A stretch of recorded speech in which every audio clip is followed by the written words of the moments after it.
آسیه رو امروز دیدم. تو که هر روز اونو میبینی. از بیرون میومد. نپرسیدی از کجا اومد؟ اصلا ممکن نیست که ازش نپرسیده باشی. آره پرسیدم. خب چی گفت؟ گفت رفته خونه داداش مبشرش، میخواسته ببینتش. که اینطور؟ نپرسیدی با اجازه یکی رفته اونجا؟ ها؟ آره متوجه شدم با اجازه کی از اینجا رفته بوده بیرون. یعنی واسه گفتن یه جمله انقدر دیر کردی؟ خب واضح بگو که فهمیدی دیگه.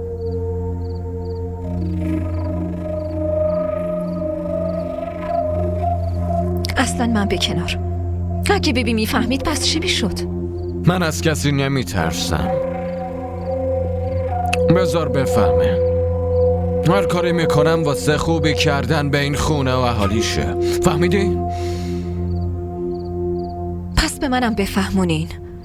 ملاقات کردن آسیه با داداشش چه سودی میتونه برای این خونه و خونواده داشته باشه؟ وقتی زمانش برسه تو هم میفهمی. الان لازم نمیدونم که به تو هم بگم.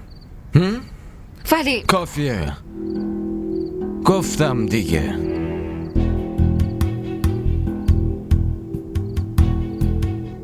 اینو ببرش.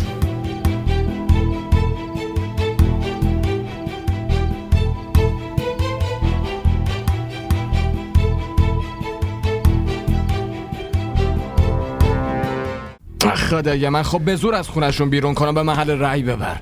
من صدها هزار روپیه رو واسه چی خرج کردم؟ هان؟ اگه بیرون نمیرن پس با محبت بهشون بگو. اگه مردم نرن بیرون هزار تا سال پیش میاد. فهمیدی؟ آره. جهانزیب، تو کار درستی نمی کنی. منظور چیه؟ این رأی گرفتن به زور رو میگم. مجبورم بیبی. وقتی دایی جانم مقابلمون باشه پس واسه برنده شدن انتخابات مجبورم این کارو بکنم بیبی. واقعا مجبورم. اگه گیر بیفتی چی؟ گیر نمیافتم بیبی. آقا بگو. جناب سروان اومده، میخواد اسارت آسیه خانومو بگیره. برو بهش بگو اسارت نده. چشم آقا. وایسا، بذار اظهاراتشو بگیره. سوالات مزخرف میپرسه. کی فرار کردی؟ چطور فرار کردی؟ آبرومون توی محل میره بیبی. برو بهش بگو نمیخواد. و اگه الان از خونمون بره آبرومون نمیره؟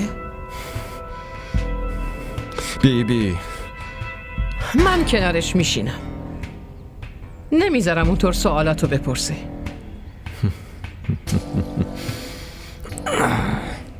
آسیه زن منه بیبی. منم اجازه نمیدم این کارو بکنه. اصلا اجازه نمیدم. معذرت میخوام.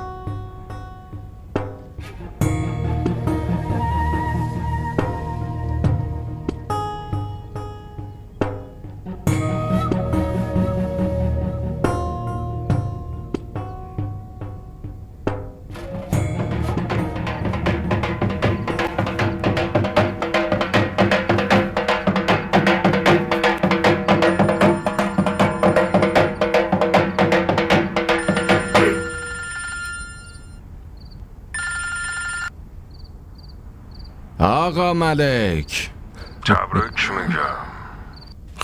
خیلی تبریک میگم. منم به شما تبریک میگم. انتخابات خیلی خوبی بود. بیا اینجا با ما جشن بگیر آقا ملک. میام وقتی برگشتم میام. برگشتین؟ آره پسر، باید برم پیش دایی تو واسه شکستش ابراز تأسف کنم. آقا ملک. پسر، سیاست جای خودش و روابطم جای خودش. الان میام. باشه، هر طور خودتون راحتین. خدا نگهدار. خیلی تبریک میگم آقا. به تو هم تبریک میگم. خیلی ممنون آقا. بیا بشین.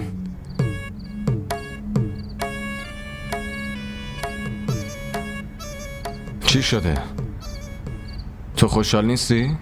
من انتخاباتو برنده شدم، اما تو چرا قیافت اینطوریه؟ آقا موضوع جدیه. بگو چی شده؟ چرا حرفو میپیچونی آخه؟ پول میخوای؟ نه بابا. خب آقا توی روستا یه جسد پیدا کردن. مال کیه؟ آقا من هنوز چیزی نمیدونم، اما بعضیا میگن که اون جسدی که پیدا شده توی دستش یه انگشتری هست که اونا همیشه نگهبان جابر دستش میکرده آقا.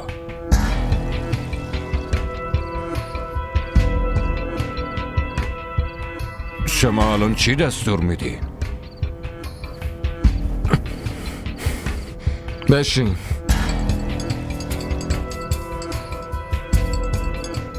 این مشکلم حل میکنیم. امروز تو انتخابات برنده شدم. الان وقت جشن گرفتن.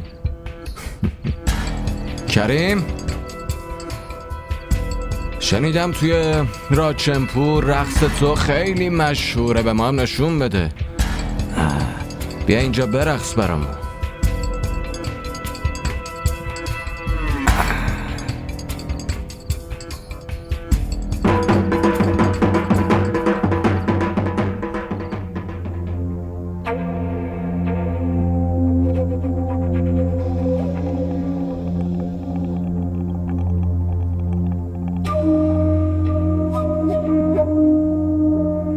اشرف تماس گرفت؟ من تماس گرفتم. حتما عصبانی بوده. واسه چی؟ وجاهت توی انتخابات شکست خورده.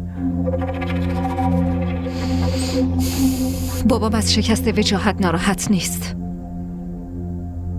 از این ناراحته که دامادش بی خودی مقابل پسرش وایستاده بوده. خب به پسرش میگفت که مقابل دامادش وای نمیستاد. سیاست و پیونده رو باید از هم دور نگه داشت. درست میگی نمه. بیبی تبریک میگم، ما انتخاباتو برنده شدیم.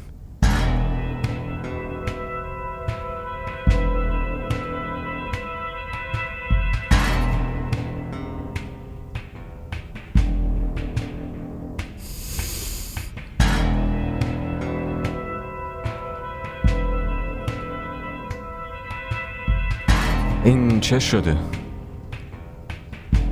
چون فعلا ناراحته. داداشش توی انتخابات شکست خورده دیگه.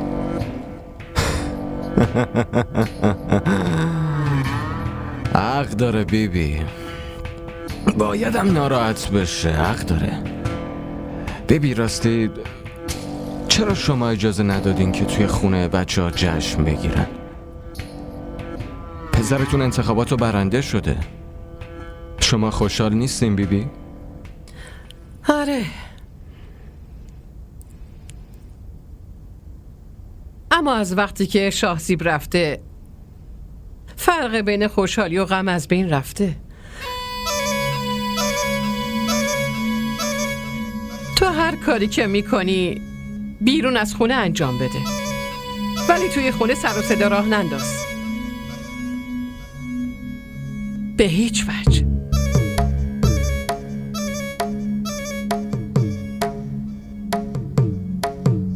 سلام آقا.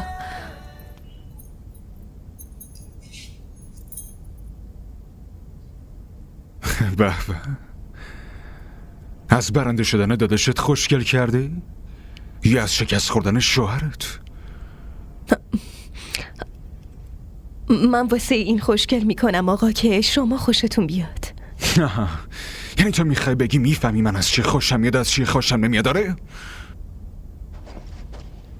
خب تلاشمو که میکنم. تلاشتو میکنی. اون داداش تقلب کرده و برنده شده. برو بشین و بگو تقلبشو فهمیدم. آقا یعنی ما نمیتونیم این چیزا رو از پیوندمون دور نگه داریم؟ کدوم چیزا؟ انتخابات، شورا، کار و تجارت. به جز اینا هم ما زندگی داریم مگه نه؟ در مورد زندگیمون نمیتونیم حرف بزنیم؟ این روشن فکر بازی تو واسه یکی دیگه خرج کن.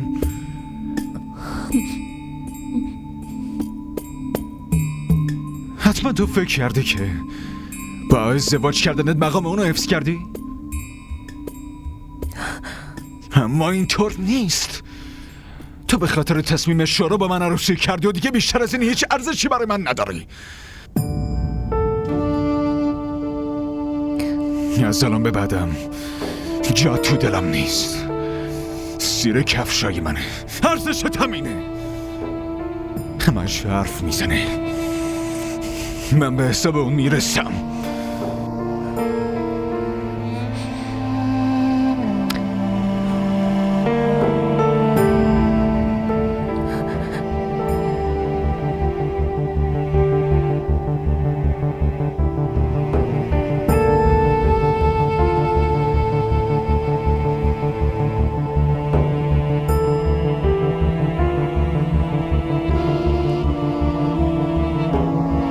ساغر بادو به خونشون اومد. به مادرش در مورد اون حادثه گفت. آسیه زود باش عجله کن دختر. حال داداشت اصلا خوب نیست. باید با من بیای. میخواد تو رو ببینه. داداشم چی شده ها؟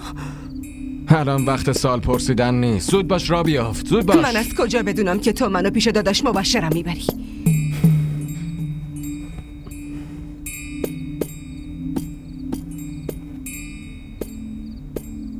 الو مبشر، حرف بزن.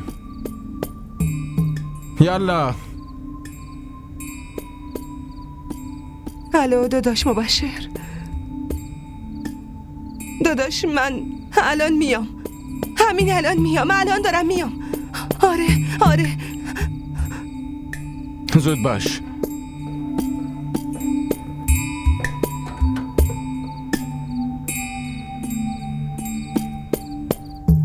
بیا دیگه. نترس بابا. بیا. نمیخوای داداشتو ببینی؟ زود باش.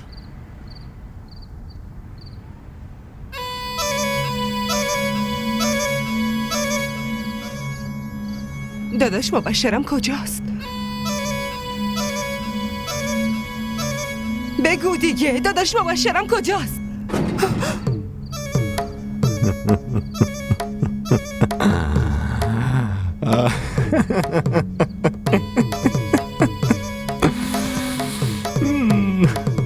خدایا.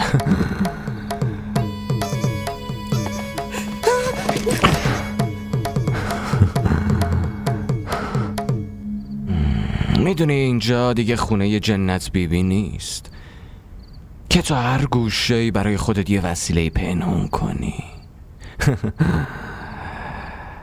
این منطقه جهانزی به مزاریه.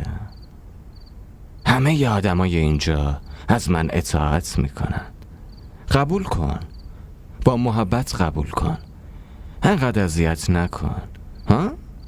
خونه جنت بیبی نباشه اما زمین خداوند که هست مگه نه؟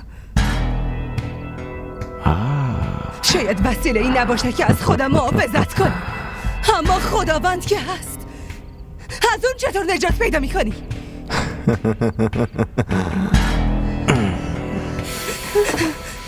خوب گوش کن اگه نزدیکم بیای. من مراعاتتو نمی کنم. آره؟ پس بشنو، امشب منم مراعاتتو نمی کنم.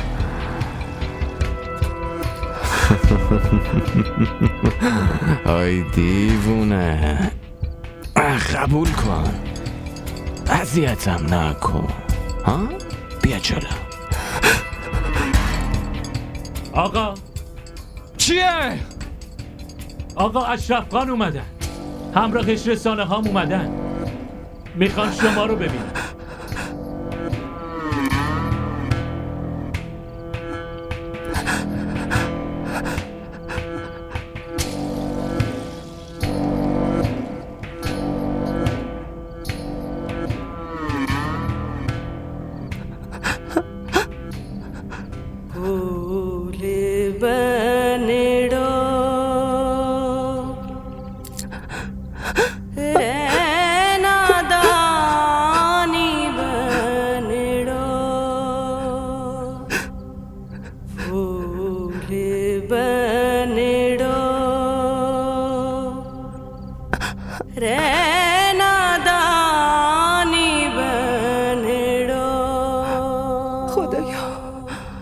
خدای من، خدا جونم، خدای من، خدای من، خدایا کمک، خدایا مارا پول بنیرو پول بنیرو. سیاست باشه به جای خودش، اما تقریبا همه اینو میدونن که من جهانزیب رو خیلی دوستش دارم، درست مثل پسر خودمه، پسر خواهرمه، خواهرزاده منه و از همه مهمتر داماد منه. همونطور که وجاهت پسرمه، همونطور جهانزیب هم پسر منه. اگر پسر من وجاهت برنده میشد معلومه خوشحال میشدم، اما از اینکه جهانزیب هم برنده شده بیشتر خوشحال شدم و اومدن منم به اینجا نشون دهنده این موضوعه که به جهانزیب پسرم تبریک بگم بابت پیروزیش. ممنونم دایی جان. دایی جان اول بزرگ منه و بعدش ایشون فامیل عزیز ماست. ممنونم از دایی عزیزم و این داداش عزیزم وجاهت که برای خوشحالی برنده شدنم اینجا تشریف آوردن. توی خوشی من امروز کنار من هستن.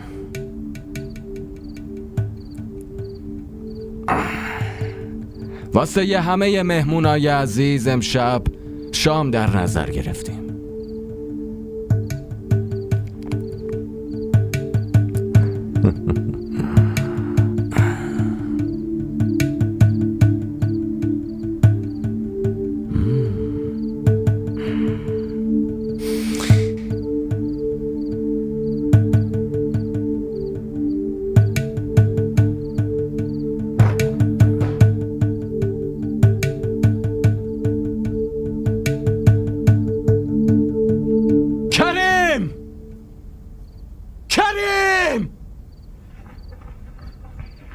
بله آقا. آسیه کجاست؟ آقا آسیه توی اتاق بود. خب نیستش، برای همینم دارم از تو میپرسم. یالا برو پیداش کن.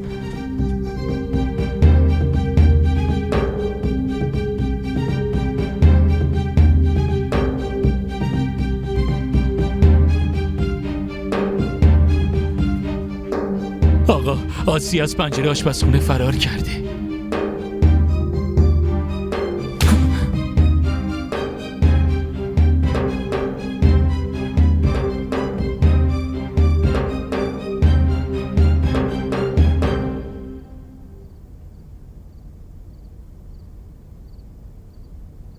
زلیخا خانم، زلیخا خانم، چی شده؟ آسیه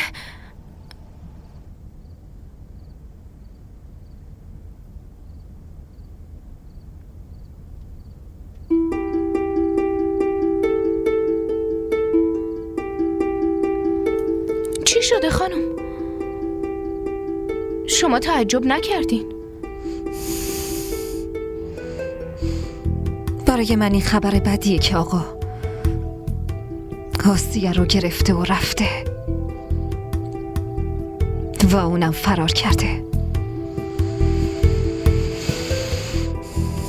این خبر بدیه که آقا در مقابل داداشم انتخاباتو برنده شده.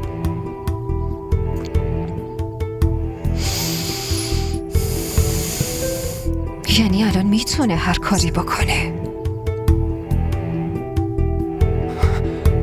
بیبی اون فرار کرده. کی؟ اون فرار کرده آسیه.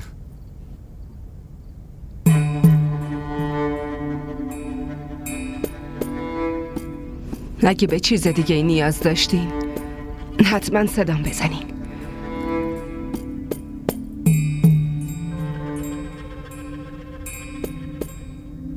خب گوش کن آقا جهان، برای من آبرو از جون مهمتره، چون آبروی من به آبروی این خانواده وصله، به آقا شاهزیب وصله. اگه من فرار می کردم اون وقت مردم چی می گفتن؟ این همون آسیه است که شاهزیب مهربون ترین پسر این خانواده دوستش داشت.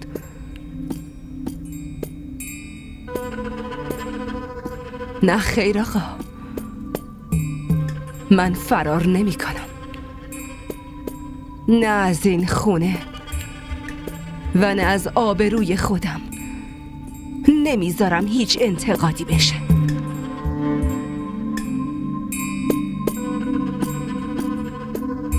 بیبی خودت دیدی؟ چطور این دختر زبون دراز شده؟ فقط به خاطر شما سکوت کردم. به من اجازه بدین زبونش از حلقش در بیارم. اونی که راستگو باشه اون آدم شجاع میشه و زبونش هم همینطوریه، حقو میگه. و اونی که دروغگو باشه اون ترسو میشه، همش دنبال اجازه هست. برو به وزارتت برس، این دروغگویات هم به دردت میخوره. برو.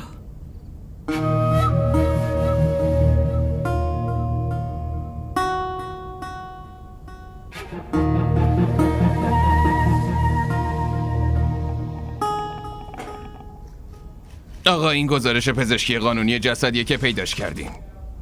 این گزارش پزشکی قانونی نشون میده که مرگ به دلیل ضربه محکم به سرش اتفاق افتاده. از نزدیک یا از پیش رو بهش حمله شده. یعنی به عبارت بهتر به قتل رسیده. بله آقا. و در ضمن با توجه به تحقیقاتی که در موردش کردیم اسم مقتول جابر بوده.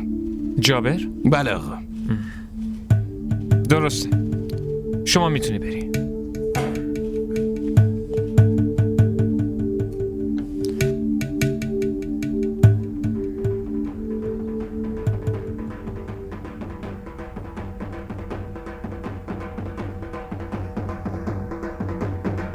اینجا چه خبره؟ آقا جهان داره میاد خونه.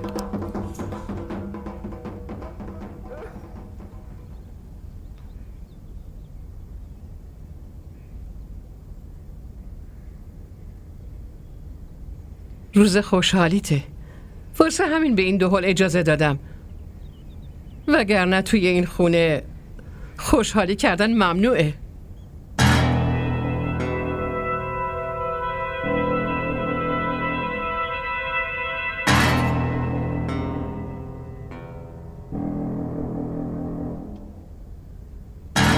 واسه وزیر شدنت باید بهت تبریک بگم، اما الان نه. وقتی که قاتل شاهزیب رو آوردی جلوی من انداختی، اون وقت منم بهت تبریک میگم. الان دیگه صاحب قدرتی. جستجو کن، تحقیق کن و بعد شب قاتل شاهزیب رو بیار و جلوی من بنداز.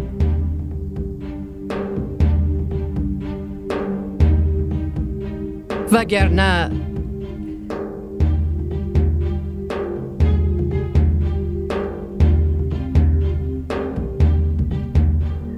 دیگه به هیچ دردی نمیخوری. نه وزارت، نه پسر بودن.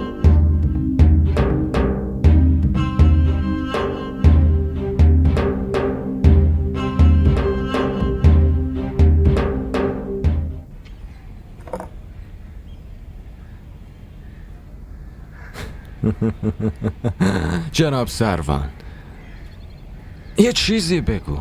بفرمایید آقا. این سروان مقامش بالاست یا وزیر؟ خب مشخص آقا، وزیر. پس تو باید به افتخار من شادی کنی. الان توی خونه‌تون هستین آقا. وقتی بیام دفترتون حتما این کارو میکنم. و تو هم هیچ وقت هم نمیای. درست فهمیدین، هیچ وقت نمیام.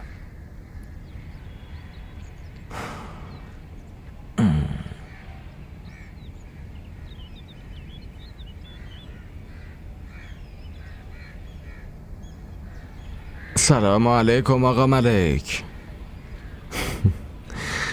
این جناب سروانو که میشناسی، جناب اسدو میگم. نه خیلی کاملا قابله، خیلی حرفه‌ایه. آره، داشتم فکر میکردم چرا توی وزارت منم براش یه کاری پیدا نکنیم. خیلی ممنون، خدا نگهدار. حرف زدم الان. آره میتونی شاد باشی. آره من معذرت میخوام، هنوز هیچ فرمانی به دستم نرسیده. وقتی که اومد اون وقت میبینمش.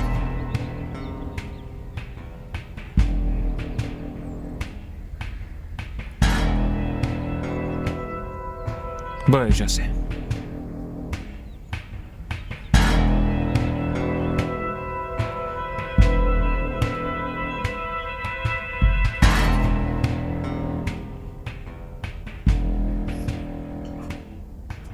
آسیه، بخور دخترم. واسه چیه؟ باید اینو بخوری.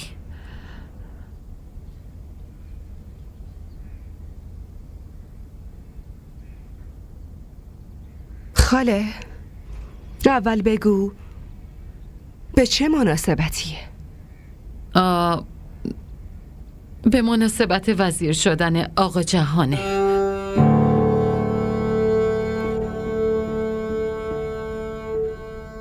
من نمیخورم. چرا آسیه؟ گفتم که نمیخورم. خودش اینو فرستاده، گفته اول برای آسیه ببرم. برو خاله، بهش بگو که نه خوشحالی اون آدم به من ربطی داره و نه غمش. نکن آسیه، اون آدم قدرتمندیه، باز یه دردسر جدید برات درست میکنه. اون هر چقدرم قدرتمند باشه، من ازش هیچ ترسی ندارم.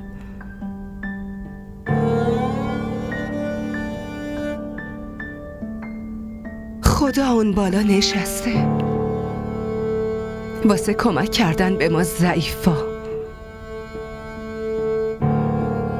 من از اون میترسم. همیشه از اون میترسم. آقا جهان که اصلا هیچی نیست. آسیه یواشتر بگو، یکی میشنوه. خاله شیما یه چیزی بهت بگم. وقتی انسان خودشو ترسو فرض کنه همه اونو میترسونن، اونم میترسه. اما کسی که خداوندو کنارش بدونه از هیچ چیزی تو این دنیا ترس نداره.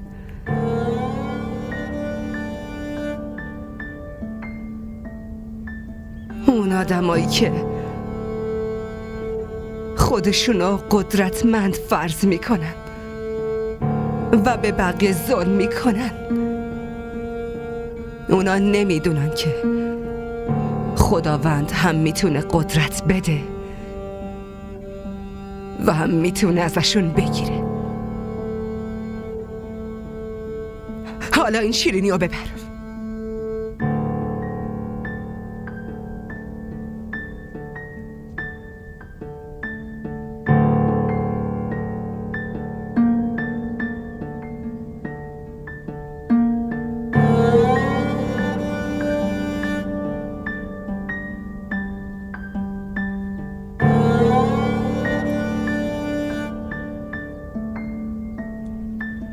تبریک میگم.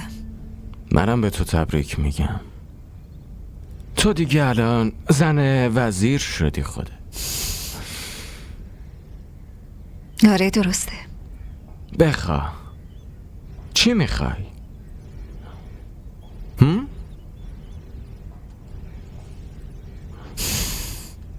هرچی بخوام میدین؟ آره هرچی بخوای بهت میدم. پس باید چیز بزرگی بخوام. اصلا معامله میکنیم. منظورت چیه؟ میذاریم برای بعد. کی؟ وقتی زمانش برسه.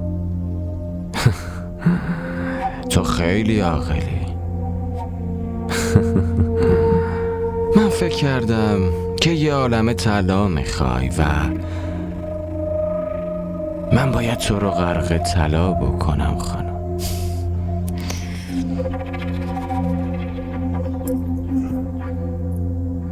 طلا که زیاد دارم.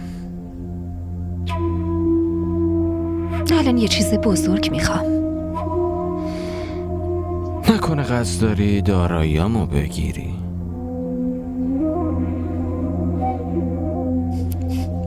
اون که مال خودمه، چون شما به من تعلق دارین. الان یه چیز ازتون میخوام که قبل دادنش به فکر کردن میفتین.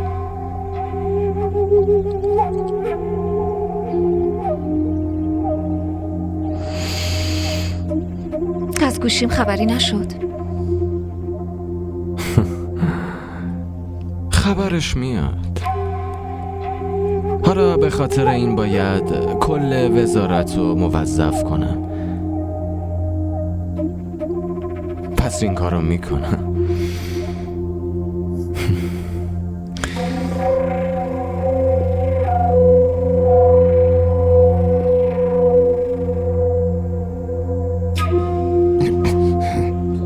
اتفاقی افتاده؟ نه آقا چیزی نیست. توی دست چیه؟ آقا این گوشیه. دیروز اون دزدی رو که گرفتیم از پیشش 10-12 تا گوشی پیدا کردیم، از بینشون اون وقت شما دوتا چی دیدین و میخندیدین؟ چیزی نیست آقا.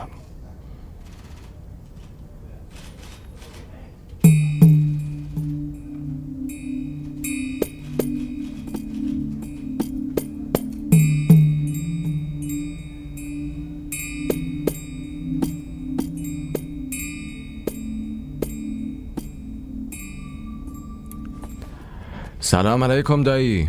علیکم السلام پسرم. بفرمایید.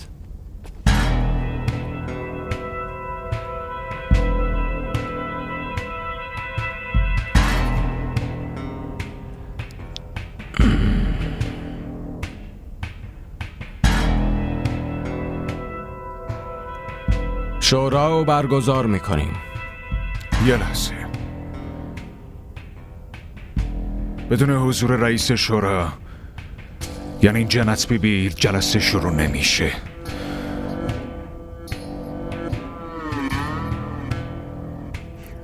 اول صداشون بزن. بیبی ناخوش احواله. اون به من حق کامل برگزاری این شورا و تصمیم گیری در این شورا رو داده. پس همه چی به عهده منه. قانون اینو میگه جهانزیب که بدون حضور یکی از اعضای شورا اون جلسه قابل قبول نخواهد بود. الان که رئیس شورا حضور نداره من اینو میگم که واسه شفا یافتن عمه دعا میکنیم و این جلسه رو لغو میکنیم. این بهترین کاریه که میتونیم انجام بدیم. گفتم که تصمیم اون چیزیه که من میگم. حرف وجاهت کاملا بجاست جهانزیب. شاید بدون تو بتونیم تصمیم بگیریم، اما بدون بیبی نه خیر. و توی جلسه ای که بیبی حضور نداشته باشه اونجا هیچ تصمیمی گرفته نمیشه.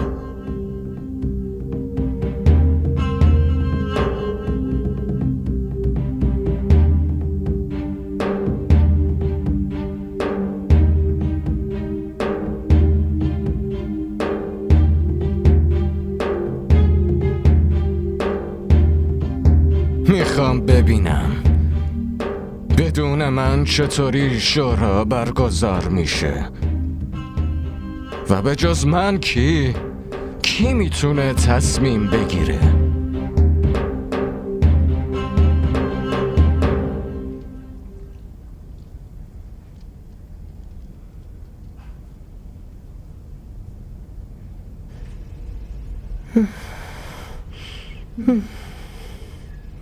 تبتون خیلی بالاست.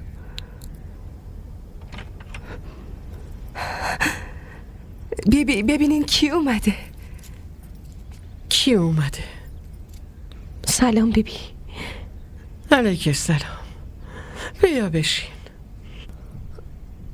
نه خیر، نه خیر، نه خیر بیبی. دراز بکشین.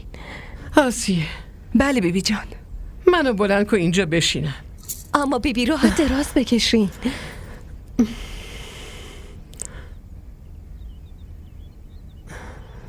ازش بپرس چی میخوره. هیچی نمیخورم. نه خیر آبجیناز، من براتون یه شیرچای خوشمزه درست میکنم و میارم، شما خیلی دوست دارین.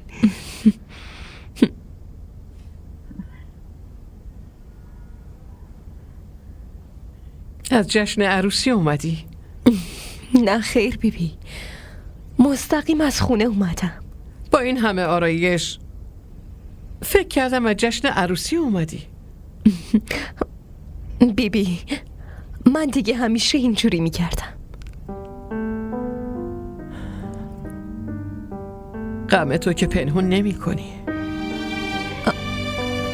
نه خیر بیبی، اصلا اینطوری نیست. شما اصلا نگران نباشین، همه چی خوبه. آبجیناز تو چطوری آسی؟ خوبم. با اینجوری خندیدن و لبخند زدن مردم غمشون رو پنهون میکنن. تو این کارو نمی کنی نه؟ جناب سروان فهمیده. چیو فهمیده؟ اینکه یواشکی میام تو رو میبینم. اون چطوری فهمیده؟ گوشیم گم شده بود، اون پیداش کرد. داخلش عکسای تو هم بود. الان تو میترسی؟ یادت وقتی من نصیحت میکردم که بدنام میشی و تو لج میکردی و گوش نمیدادی؟ از آقا جهان میترسی؟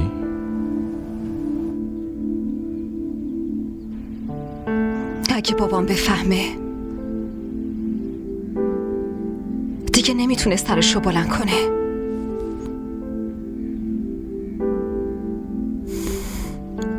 باید این سروانه رو یه کاریش بکنیم.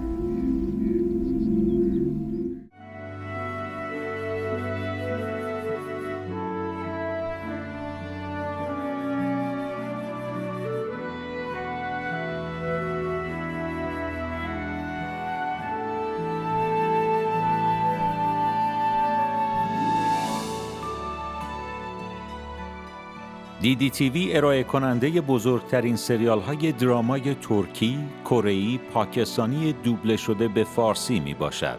لطفاً سابسکرایب کنید و عضوی از خانواده ما شوید.